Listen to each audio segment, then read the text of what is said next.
Quand nous parlons au sujet de la foi, nous sommes en train de parler de trois caractéristiques qui rendent la foi une foi parfaite, une foi avec des résultats, une foi intelligente, une foi qui n'est pas une foi. Comme nous entendons beaucoup de fois les gens parler, je ne suis pas de cette foi, je n'ai pas cette foi, je ne suis pas d'accord avec cette foi. En fait, avant même de parler de cette foi, nous devons savoir que beaucoup de personnes ont une fausse idée de la foi. La foi, elle est vue comme quelque chose qui mène les personnes vers les églises, quand en réalité, nous apprenons que la foi n'a rien à voir avec une église, la foi n'a rien à voir avec religion. La foi, c'est une valeur que nous tous, nous avons à l'intérieur de nous. C'est exactement pour cette raison que nous parlons des trois caractéristiques, c'est-à-dire trois valeurs de la foi. Et la première chose, la première valeur de la foi, c'est l'audace. Une personne qui est audacieuse, c'est une personne qui a le courage. C'est quelqu'un qui prend des défis. À exemple de ce que nous sommes en train de parler au sujet d'Élie. Élie était un homme qui, sa foi audacieuse, l'a fait même demander que le feu descende du ciel. Alors nous comprenons à travers son audace qu'il pouvait demander quoi que ce soit, même des choses impossibles.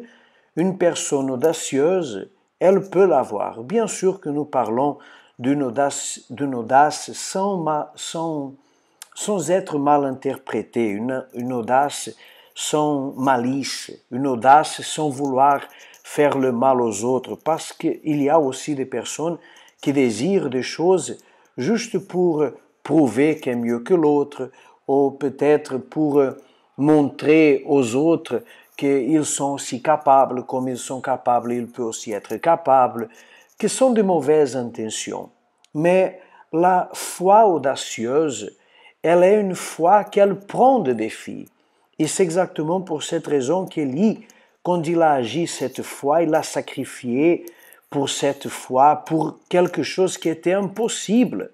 Mais l'intention d'Élie, en demandant le feu de cieux, n'était pas une mauvaise intention, mais c'était de montrer que véritablement seulement l'Éternel est Dieu et qu'il n'avait pas d'autre au-delà de lui. Alors c'est exactement à cause de cette décadence spirituelle il s'est rempli d'audace pour pouvoir alors montrer que véritablement seulement Dieu pouvait exaucer à cette audace. Alors aujourd'hui, c'est exactement la même chose.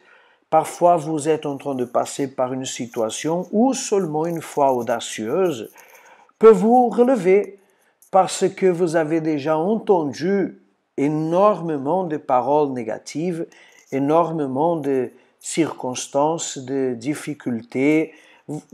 Toute votre vie a été une vie difficile et vous dites, je ne sais pas pourquoi moi comme ça, pourquoi ma vie comme ça, pourquoi je suis toujours dans cette situation. Alors, ça c'est exactement le contraire de l'audace. L'audace n'est pas faire la victime. Et la personne qui est toujours victime ou qui se sent victime, alors elle perd l'audace, elle perd la force pour défier. Alors quand nous devenons audacieux, peu importe le passé, peu importe ce que les autres ont dit, peu importe les difficultés, car notre audace nous fait relever les yeux vers Dieu, lever notre tête, et c'est à ce moment-là que nous pouvons aussi faire descendre ce feu des cieux.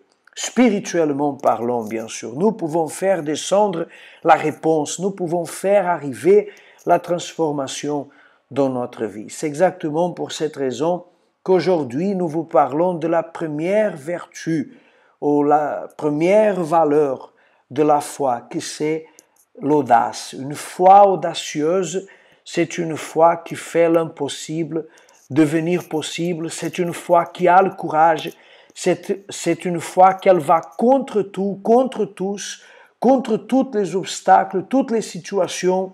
Et c'est exactement quand vous êtes rempli de cette foi que vous devenez un Élie, vous devenez fort, vous devenez capable de changer votre situation. Alors qu'à partir de cet instant, vous puissiez être rempli de cette foi audacieuse.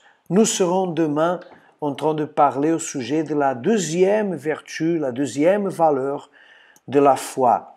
Alors, je vous souhaite à tous une bonne continuation,